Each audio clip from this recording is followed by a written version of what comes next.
Today we have with us Dr. Samyak Ghosh, who is an assistant professor of social sciences at National University and a historian of South Asia.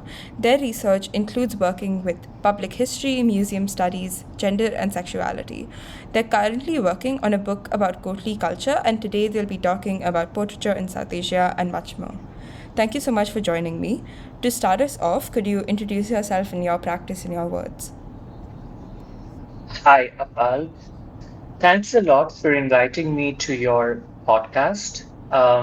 It's wonderful to be here, particularly talking to a young person who's interested in art and artistry, and more generally, culture and cultural studies. I am an assistant professor at the National Law School of India University in Bangalore, and I am a cultural and intellectual historian of South Asia. My work primarily is on the 18th through 19th centuries in the northeast of India, and I look at legal and political imagination during this time period. So currently, I am finishing my first book, which is, you know, uh, based on my PhD dissertation, where I look at three areas, um, one of which is law, the other, of course, is diplomacy, and the third is patronage. I situate all the three within the realm of courtly culture as it was developing during the late 17th through early 19th century in northeast of India.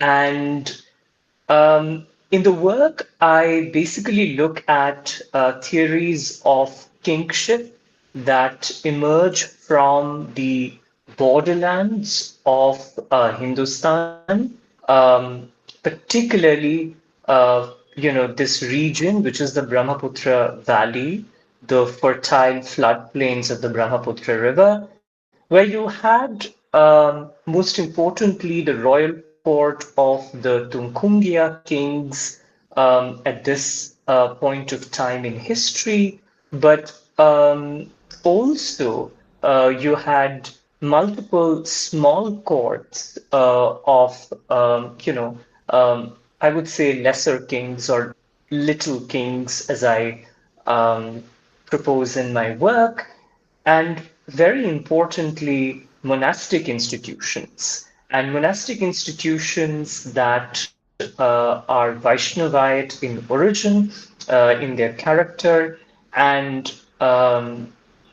the way in which both these two different kinds of institutions come together, situate themselves within a larger geography of circulation, and cultural encounter at the crossroads of South and Southeast Asia, is something that I try to kind of reconstruct through a material history of what I call courtly culture, right?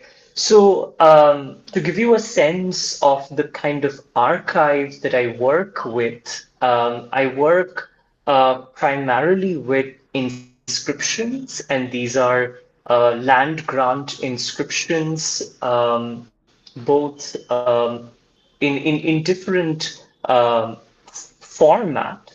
Um, and I work with paintings.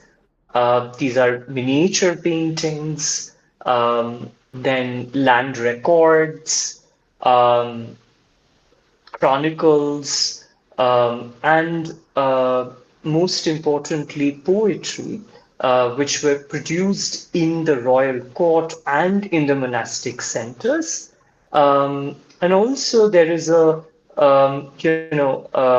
quite a large archive of monastic literature, and this is Vaishnavite literature that I work with.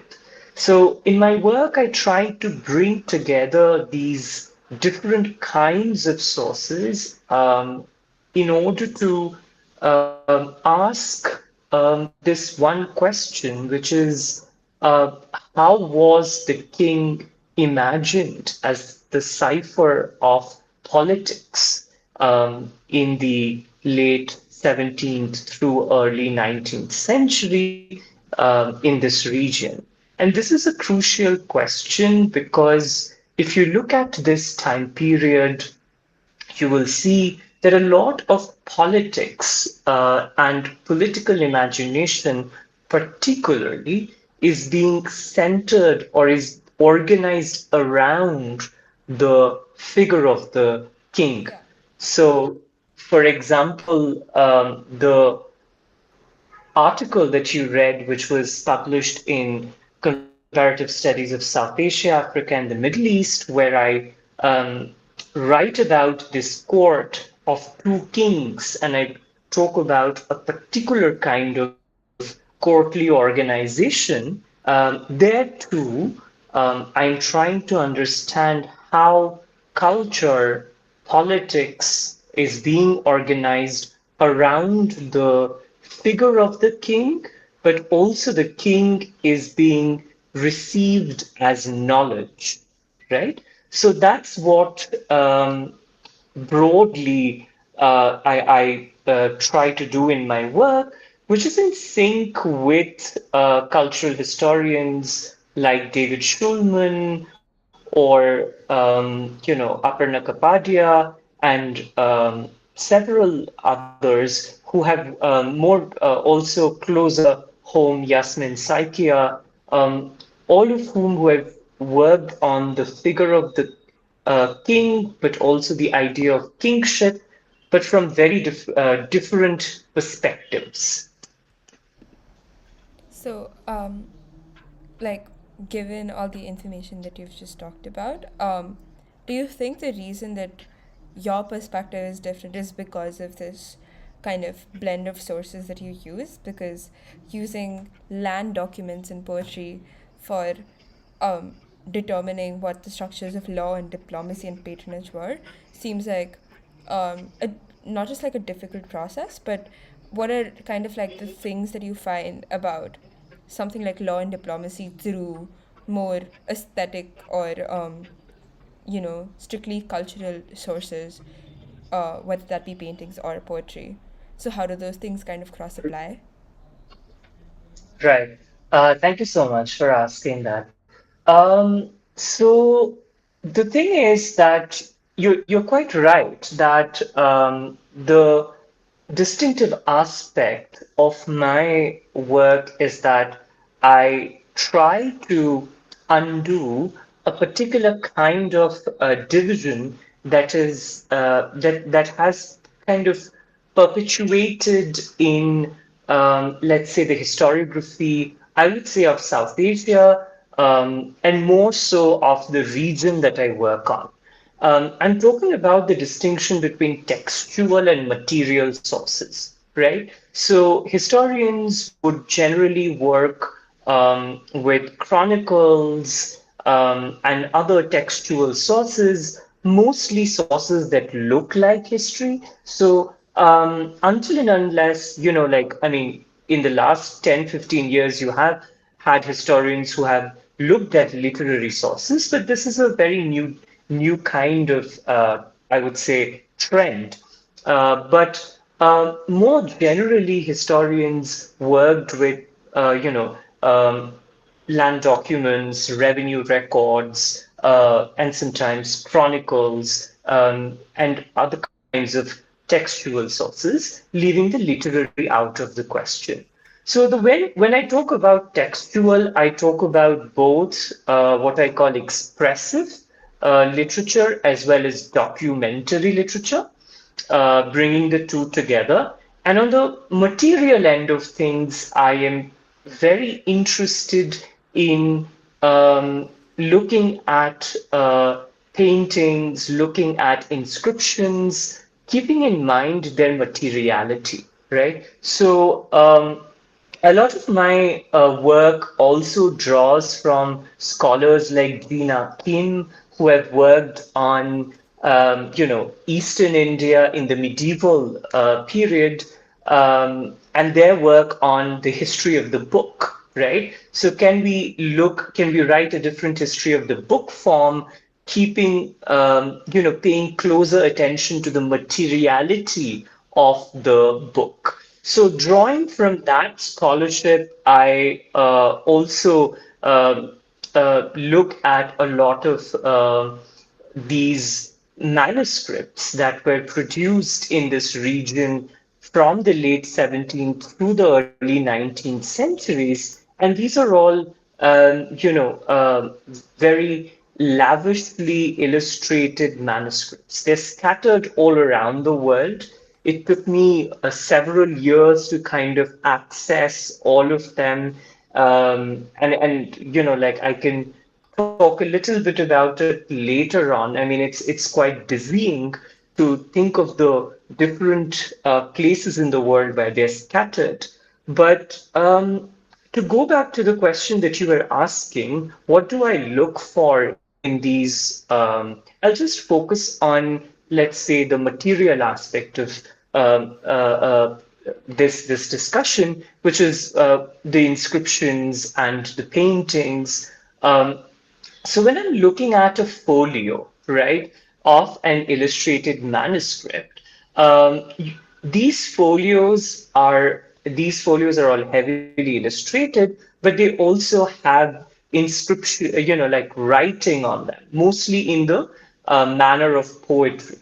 Now, when I look at it, I am very careful about the script, about the ink, about the way in which lines are spaced out, drawn, the proportion, the and read the the text, the literary text, along with the visual text, along with the image, right? So that kind of image text combination. So that's one thing that I do. But apart from that, the kind of questions that I'm interested in is, let's say, what kind of scripts were used for writing land documents, and what kind of scripts were used for writing these, puthis or manuscript, and where were they produced? Were they produced from, a singular center? Were they produced from different centers? Considering that both are court documents. So, to give you a very specific example, these puthis would go into a chest in the, in the court, and the land documents would also go into the same chest, right? And often,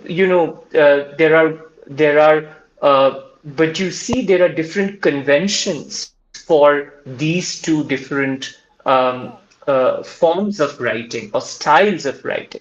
So then what I'm interested in is who is writing this, right? Are there same set of scribes who are working on these two set of documents, or are there different set of scribes who are working on different sets of documents? Now, the way in which it helps me understand diplomacy is to kind of trace back in time these scripts, or the image in itself, or the conventions, right? Where are they coming from, right? What are the networks that these scribes are part of, that these scripts are part of, that the conventions that are getting crystallized in these material texts that are part of, right? Yeah. Which then gives us a very interesting picture of, let's say, circuits of circulation in the early modern period.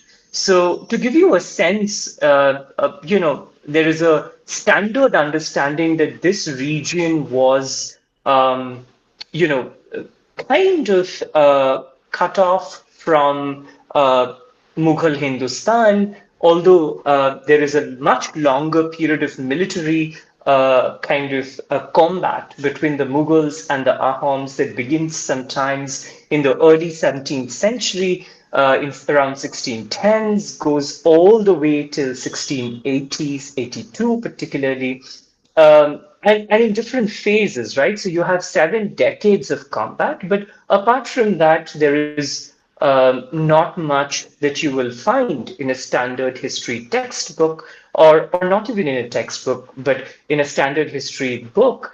Um, but what did the cultural production of these courts in the early 18th century or late 17th century speak to cultural production in Southeast Asia? Here, of course, the Burmese court would be very crucial. And on the other hand, Mughal Hindustan. So these are the kind of cultural networks where I situate my work, and then I try to look at the kind of legal imagination or political imagination that is organized in these courts around this point of time. So, in other words, my effort is towards situating these courts within larger genealogies of cultural production that are, that are trans-regional, right? And that are not just local but trans-regional. Yeah. So for that, it kind of it is necessary, I would say. I wouldn't really say that I am doing something different because of my interest or my training. But this pathway or this kind of research where I'm looking at the textual and the material in conversation with one another, it is, I would say, a necessity in order to understand the kind of cultural production that was taking place and its very cosmopolitan nature, and not a local that is kind of insular, right? And not engaging with cosmopolitan imperial cultures, be it in our present day terminologies, Southeast Asian or South Asian. Got it. That makes a lot of sense. You talked about how this area kind of interacted with Burmese codes and Mughal codes and how you trace those networks using these like objects and their materiality. Uh, how specifically does, say, portraiture uh, play a role in telling you the relationship that this area had with the rest of South Asia? Well, I mean, let me just let me kind of give you a slightly long answer to this, because the way I came to portraiture, or the way I came to studying portraits, Yeah. is rather interesting, because again, as I said, art historians work on art, historians work on history and artistry, and history rarely kind of speak. Go ahead. And this is also there. You have artists, and for good reasons, artistry departments are always separate from history departments. But within when I started working on Assam per se, I noticed that most historians, very well-known historians, are interested in questions of land, in questions of politics with respect to royal politics, but they're all,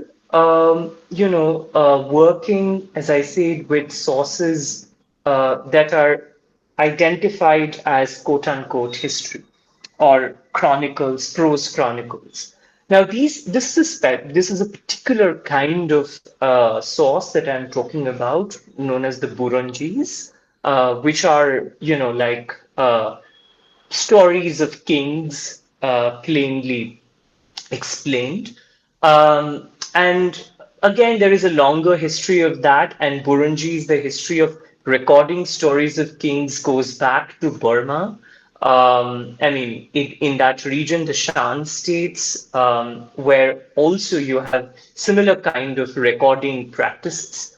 Um, but art historians have worked on illustrated paintings from this region, uh, but there was no conversation between the two. Now, one of the funny thing and one of the interesting thing for me was that the paintings that we are talking about are miniatures. They're miniatures that are, or also they are manuscript paintings, right? These paintings are in folios of manuscripts, and the folios and the manuscripts, they vary in content from poems to, I would say, religious content to more secular content, all kinds of content one can notice there. But interestingly, there was a some kind of a separation there where the art historian was looking at the painting and the historian was looking at the content. And when I stumbled upon, these sources for my work on courtly culture in Brahmaputra Valley, I was quite insistent that I'm not going to do the same thing, that I'm going to do something different. But the hurdle was, of course, as I said, um, there are very few such manuscripts in Assam, and even in Assam, they are scattered across institutions, including private libraries of the monasteries. So over a period of 6, 7 years, I was able to kind of read, um, also, I wouldn't say collect because they are not with me, but I was able to kind of get access to these manuscripts. And one of the interesting, set of manuscripts came to me from Professor Phyllis Graniff, who who was a professor of Buddhism and religion. She's a religionist in Yale. And Phyllis had worked in the British Library for several years, many decades actually, and she once wrote a chapter on an early 19th century Assamese illustrated manuscript. Now, all of these terminologies are terminologies that are created by, curators particularly. So when I saw that chapter in an edited volume, I reached out to Phyllis saying, I'm working on this. And she was quite excited to know that I read Ohomia and, medieval Ohomia because it's a particular kind of language, non-standardized, both script and the language. So she told me that I have these collections, I have these manuscripts. Would you like to take a look at it? And that's when I stumbled upon, I would say, and which is why I began with this long story. When in Phyllis's collection I stumbled upon some fantastic portraits. And that's something that I'm writing about currently, also in a separate article as well. These portraits are particularly striking. They're all courtly portraits, courtscapes, and within the courtscapes you have a very different kind of a style of portraiture that develops. But what I'm also trying to understand is how all of these portraits that were produced over, I would say, 10 years or so, roughly, in different manuscripts, uh, how all of them go back to a singular story of romance. And that is something that kind of interests me a lot.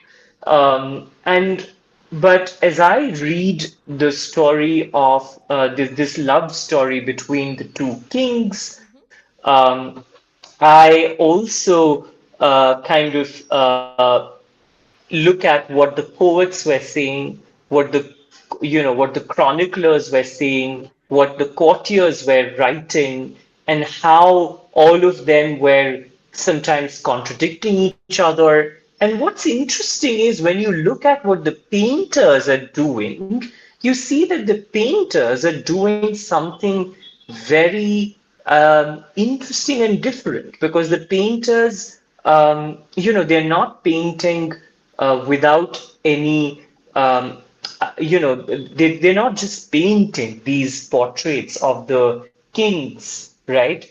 Of the two kings, but what they are doing is they're also adhering to certain conventions of depicting the hero and the heroine of a love story, which they are getting from the poets. And the poets, in turn, are drawing from classical Sanskrit literature, particularly the domain of Alankara Shastra, which is the domain of the science of literary ornamentation. And they are drawing on that and grudge poetry to kind of frame or construct the figure of the Naika and the Nayaka, the hero and the heroine, which then the poets are interpreting, but they're also taking that to a completely different, kind of, I would say, register by through the employment of allegory. So this is the kind of uh, work that you see when you start getting deeper into these portraits. But also, one of the interesting things is that the portraits are, again, this set of portraits, they're very kind of interesting, because apart from Phyllis Graniff and you know a few not historians but curators, no one has written on this, or no one has even spoken about these, and they're not quite mentioned in the history of portraiture or history of miniature art with respect to South Asia. They kind of fall between the cracks. And that's an interesting story in itself, because if you look at the history of miniatures, there is, of course, the Mughal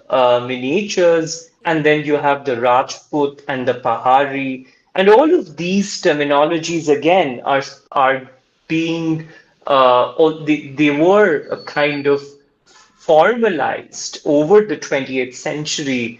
And then more recent scholarship has also kind of contested these broad categorizations, Molly Atkins' work, or Yael Rice's work, or Holly Schaffer, Yuthika Sharma's work, and all of them point towards different ways of looking at it, right? So the Bikaner school, or the Mewar school, or the Kishangarh style, or if you think of Kangra, or Mandi, all of these different kinds of schools. And when we are talking about schools, we are basically talking about ateliers, right?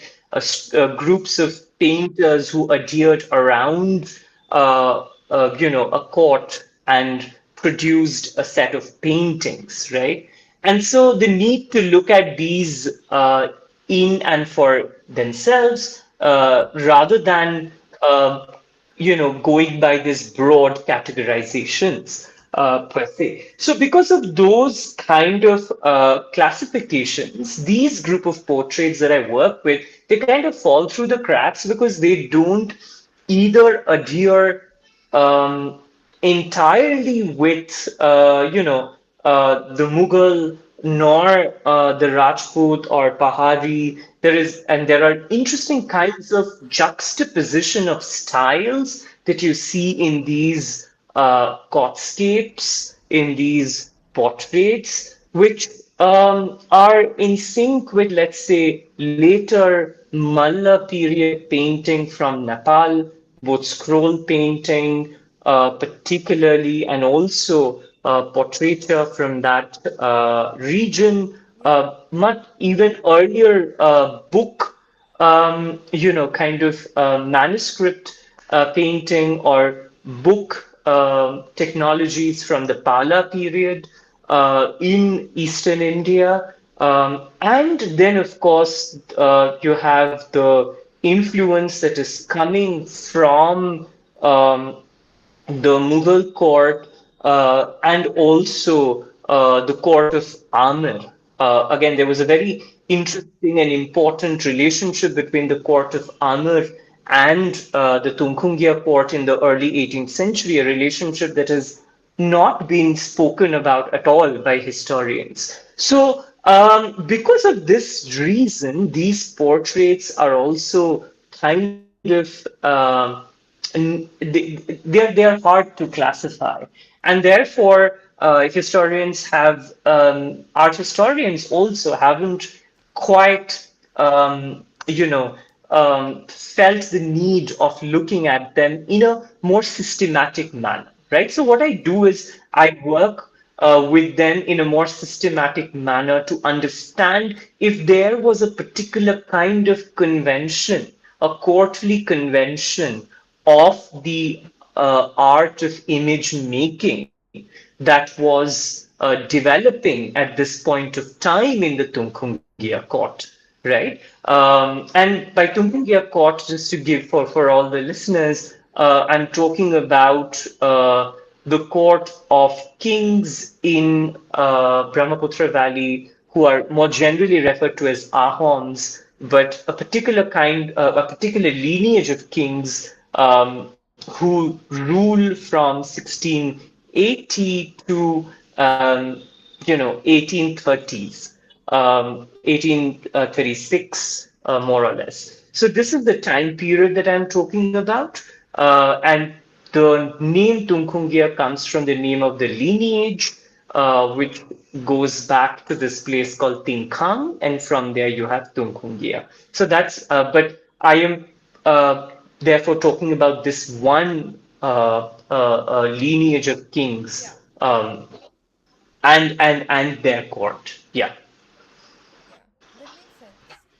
You talked about how, like, the artists and painters of these courts used existing conventions to depict these two kings in this romantic sense. And that's really interesting considering the fact that this is a history that isn't considered by both art historians and also by like historians.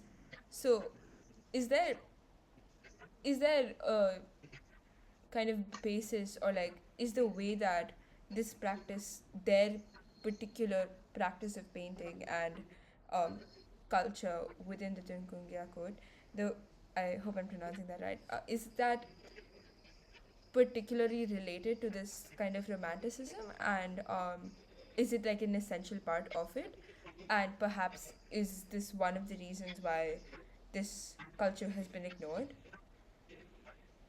Um, I don't know. Now the thing is, why it has been it's quite interesting because to say that it has been ignored wouldn't be entirely correct.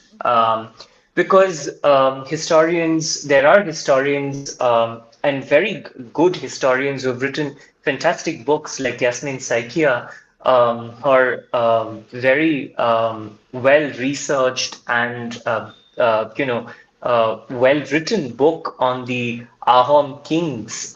She's written two books on the Ahom kings. That's her early work, actually. And more recently, Indrani Chatterjee, who's worked on monastic governance in this region, has also written on these kings. Yeah. But the thing is that, and of course, you had in the 1940s and the 50s, from 1930s through 60s, you actually had many historians writing about the Ahom kings, Assamese historians particularly, Yeah. S.K. Bhuiyan, and later on Maheshwar Neog. But the interesting thing is that apart from Maheshwar Neog, um, there hasn't been uh, any effort towards looking at cultural production per se, Yeah. right?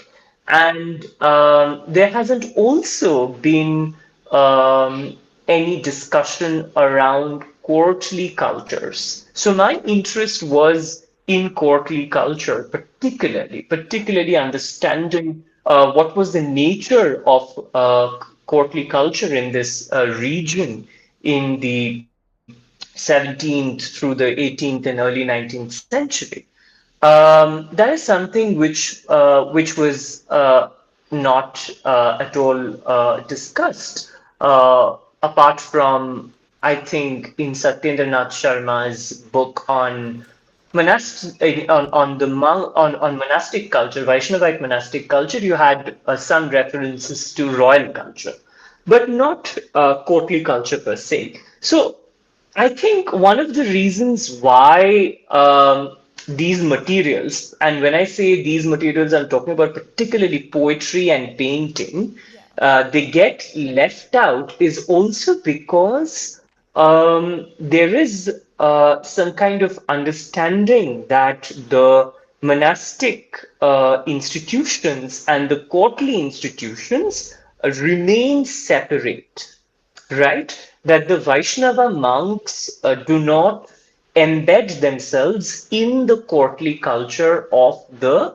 Ahom kings or the Tungkungia kings. And this understanding it stems from the religiosity of the kings, which is generally understood to be not Vaishnavite, but some Shaiva tantric kind of religiosity. When I started doing my work, I also, when I was reading the literature, I found a very different kind of nature of religiosity, which is very difficult to be labeled as X or Y. Yeah. And I also kind of found that not only there was a kind of circulation between the courtly and the monastic institutions and their cultural production, but there was also a movement of texts, of people, Yeah. of ideas, and the monks, the Vaishnava monks, played a very important role in the literary production of of the court, right? Yeah. So that's another thing, as you might remember when I began, I said that. So historians have also like not quite shown interest in literature. Now, slowly, you have many historians taking up literature, studying, literature as sources of history, but also, and it's not. I'm not, it wouldn't be entirely right to kind of blame anyone here, but there's also this problem, right? Is literature history? Or how do you read literature as history, right? Yeah. So that is also something which took a long time to kind of develop. And to to be honest, if I were writing this book in the early 2000s, I wouldn't have been able to do the work that I am doing. The only reason I'm able to do the work that I am doing is because the kind of um, changes in South Asian historiography, especially Mughal and early modern South Asia, right? If you look at and all of this is happening early 2000s, right? Sheldon Pollock's book on early pre-modern India, early India, language of gods in the world of men, but also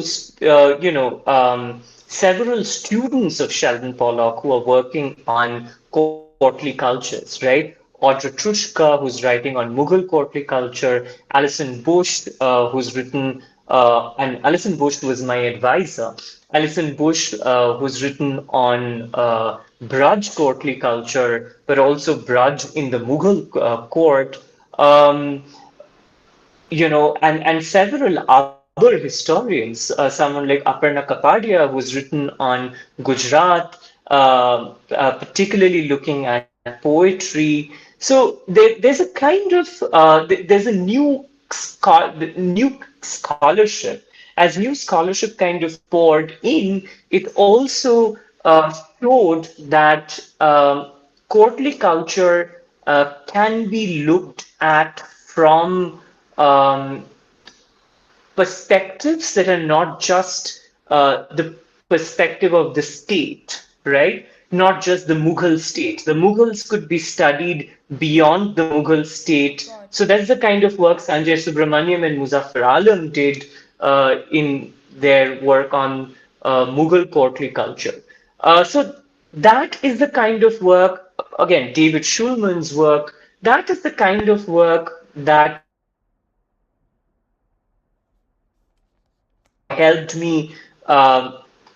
conceptually understand how to read, let's say, poetry as history without falling into the trap of either anachronism or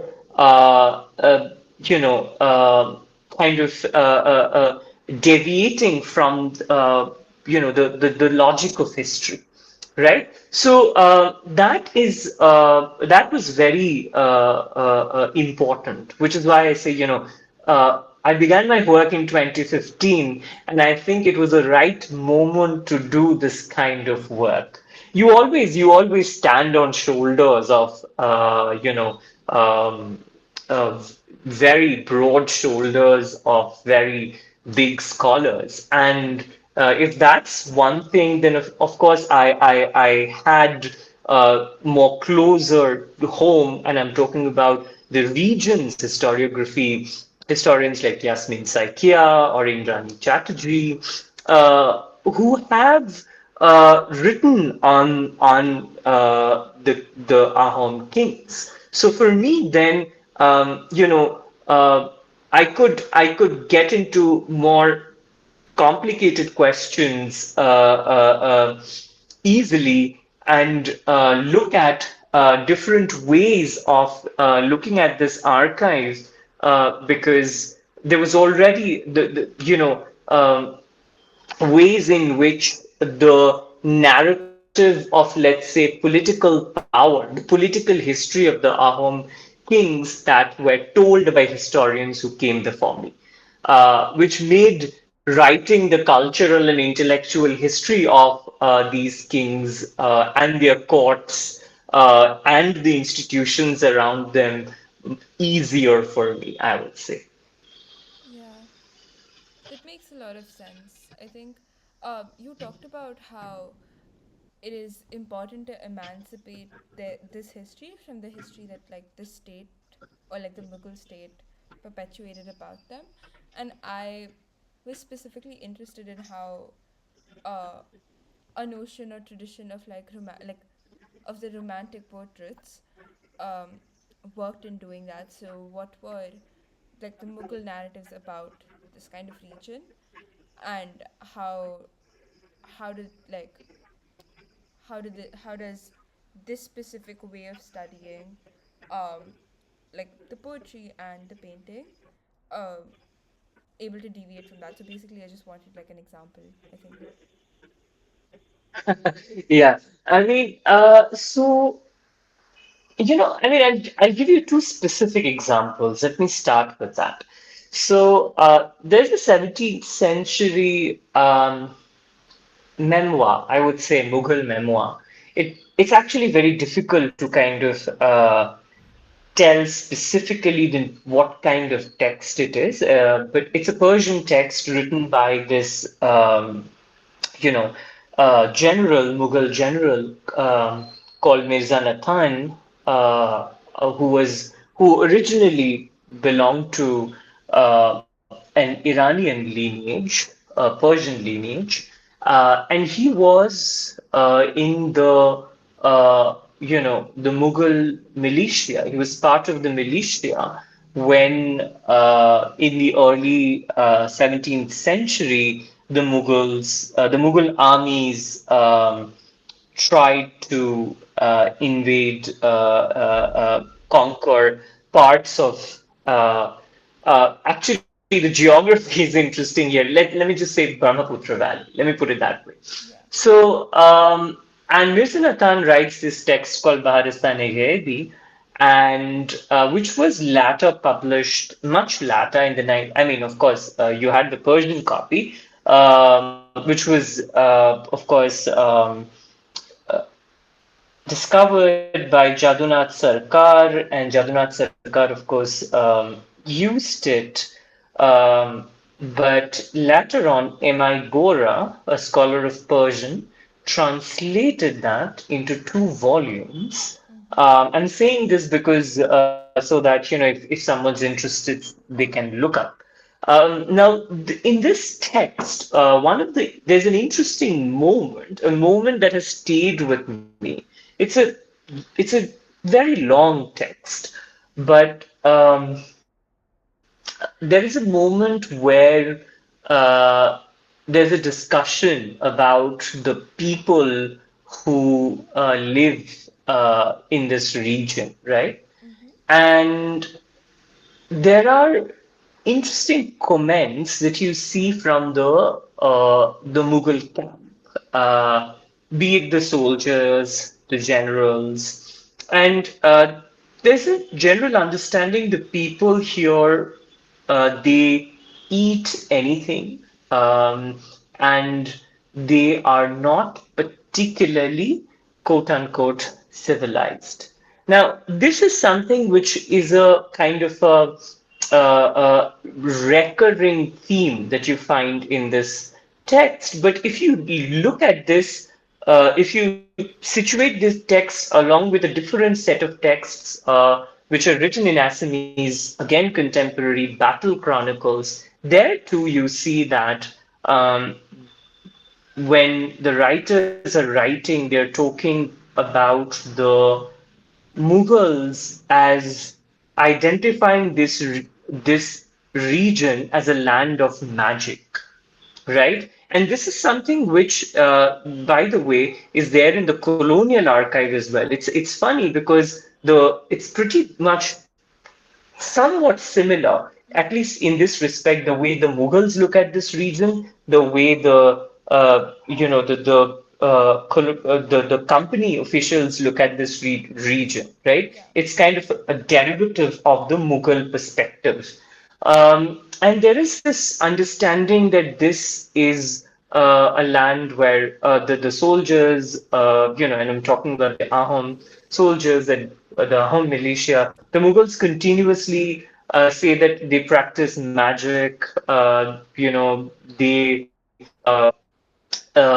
eat anything.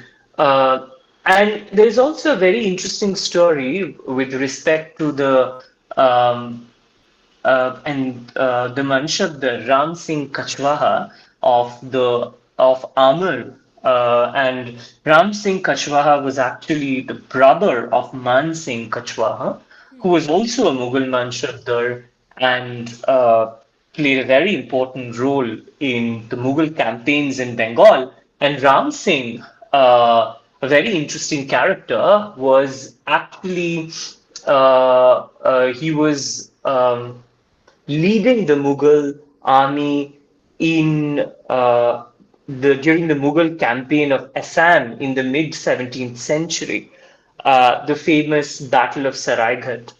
Um, Now, the interesting thing is before that, and this is again, you get this in a battle chronicle written in Assamese, an 18th century text, where Ram Singh, where it said that the women of Ram Singh's court, or Ram Singh's household, rather, imperial household of Amr, they were crying when they learned Ram Singh is going to fight in Ram Singh is leading the army in Assam, in Brahmaputra Valley, and they urged him not to go there. Now, there are two reasons that are given there.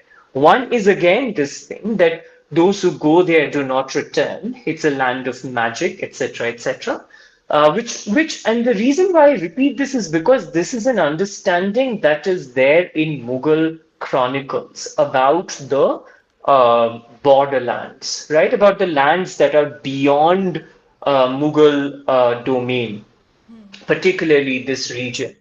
And the other was that the women of the household, they urged him not to, kind of fight here, not to lead the army in a land which was also where you had the Vaishnavas. So the Amar household was they were devoted to the Ramanandis, and you had the Shankar Dev Vaishnavas in Brahmaputra Valley.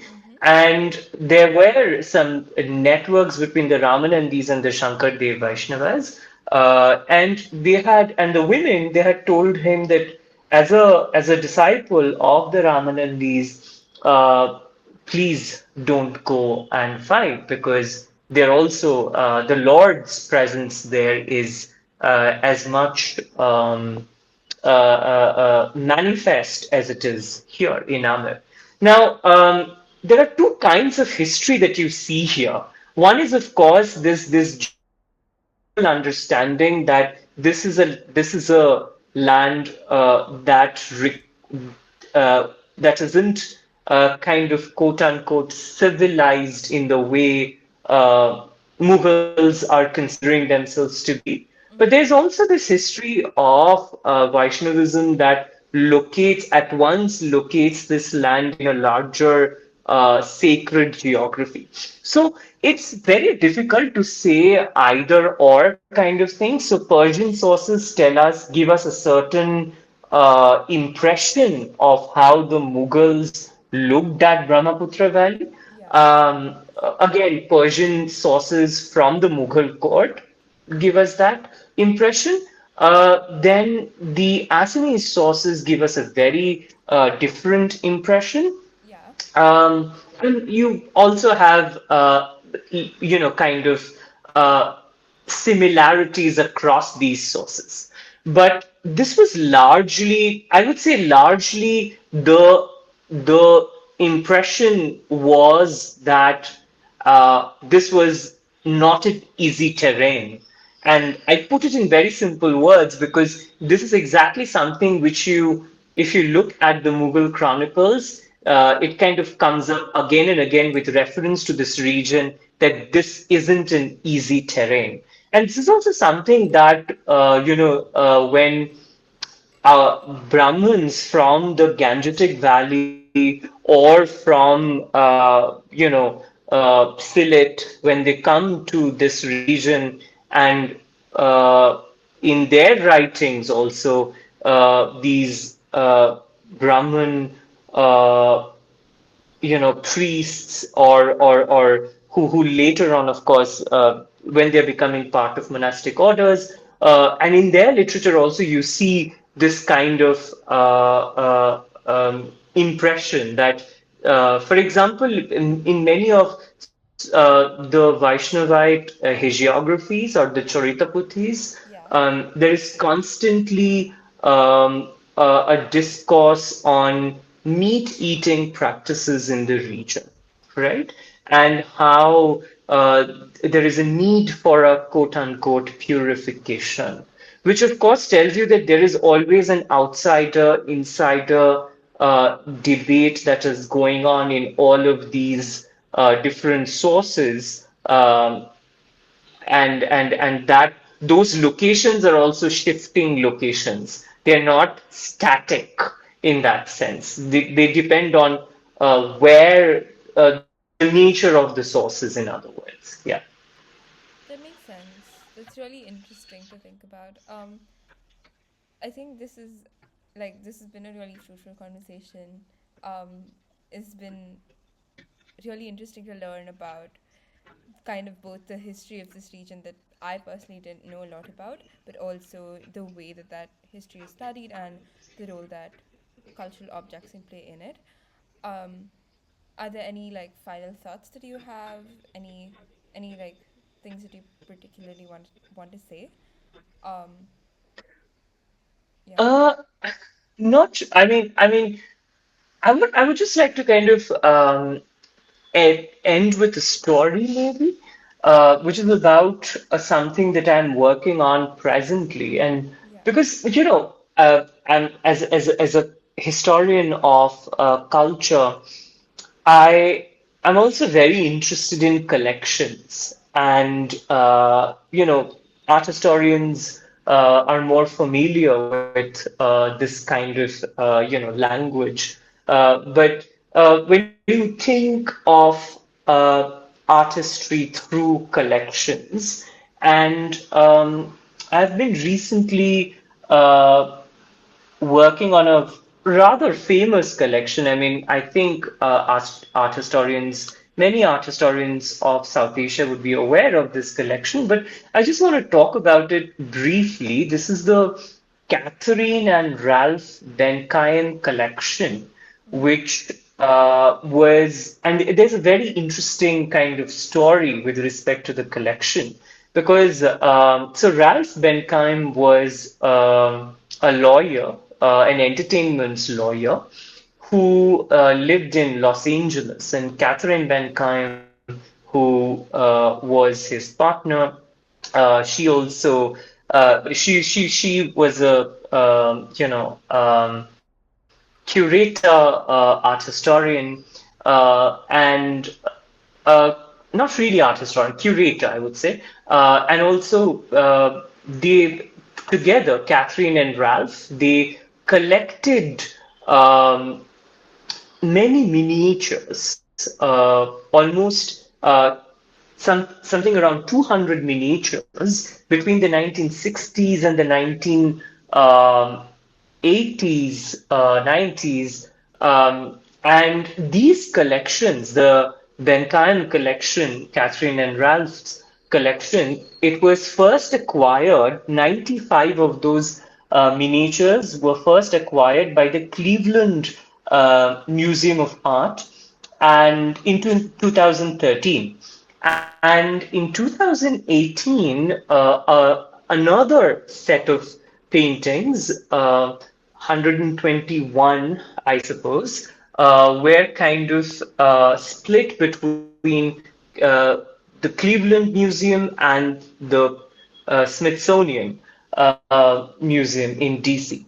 So you now had a huge collection of miniatures from South Asia that is split between Cleveland and Smithsonian. But one of the interesting thing about this is that if you look at the Benkaim collection, you will see that it has paintings from mid 16th century, 1550s through 1790s, and it is largely a collection of portraiture and fantastic portraits from the Mughal period, but also from the quote unquote Rajput courts. You have the Mewar court painting there. Also, I think some of the Bikaner is also there. But what's interesting is that how Catherine and Ralph kind of brought this together. And again, it's love story, which is, I mean, as I was looking at this collection, one of the most famous Mughal miniatures is in this collection. It's this painting of Noor Jahan. Noor Jahan. I mean, it is identified as Noor Jahan. Uh, we're not quite sure. I mean, art historians think it is Noor Jahan, so we can say with some authority that it is Noor Jahan.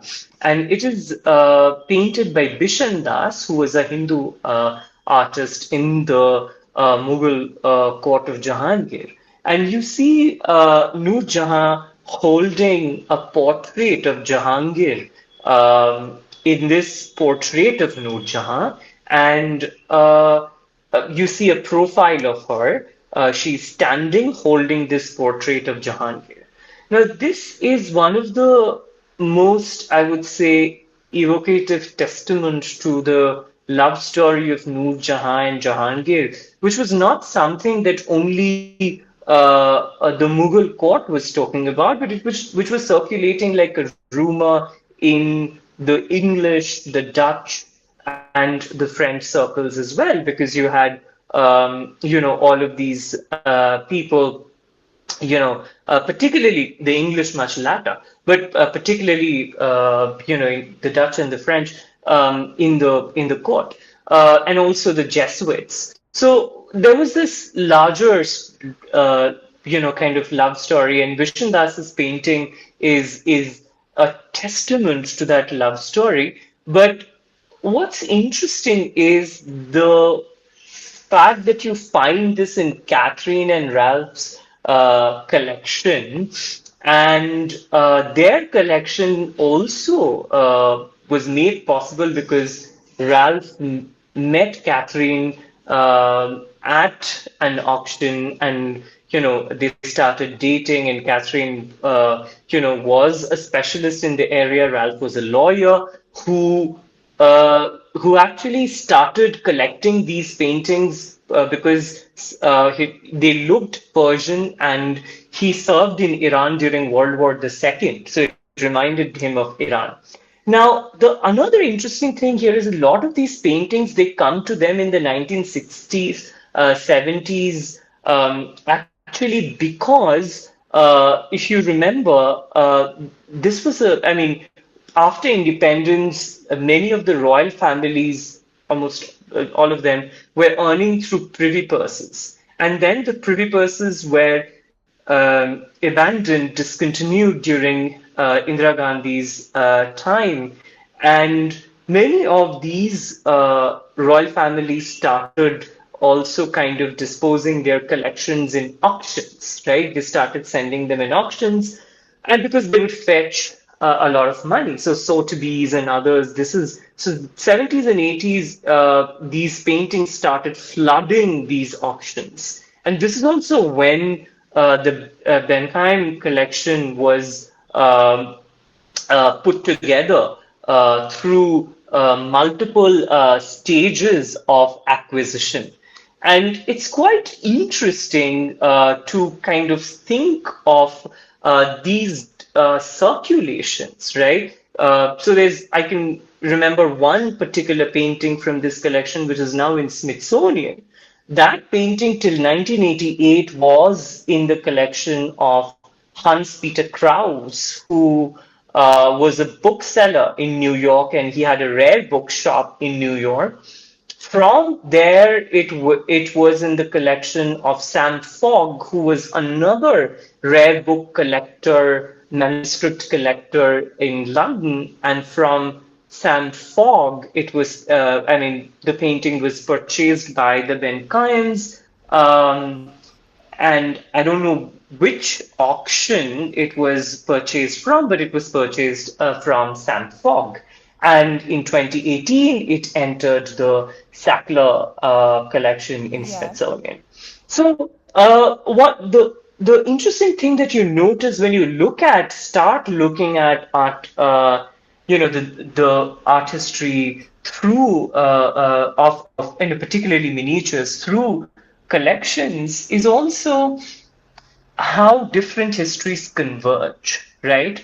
Um, like here you have World War II, you have the Privy Purse, you have the princely states, and of course in independent India, their also kind of their history of survival, but also you have booksellers, auctions, and lovers coming together, Yeah. and this entire thing being put together. So it's quite a fascinating story, and I wanted to kind of bring this in the end just to kind of um, make this conversation about lovers. Even in my work, there are the book that I'm writing. There are some fantastic lovers, Very and beautiful. the Benham collection, the Benkan collection is not just put together by lovers, but also it has the famous love story of Noor Jahan and Jahangir in the form of that miniature that I was talking about. So, in that note, with a cheers to love and a cheers to lovers and a cheers to kind of the spirit of love, I would like to end my long conversation with you. Thank you so much. That sounds really, really wonderful. It does like seem like it's full of flowers, like all of art history, I guess, especially from those angles. Thank you so much for coming on and like speaking about this and like actually providing such a different perspective on art history, especially what you said about collections. Um, yeah, I had a great time Thank you, listening to Apal. you. Yeah. Thank you, Apal. Yeah.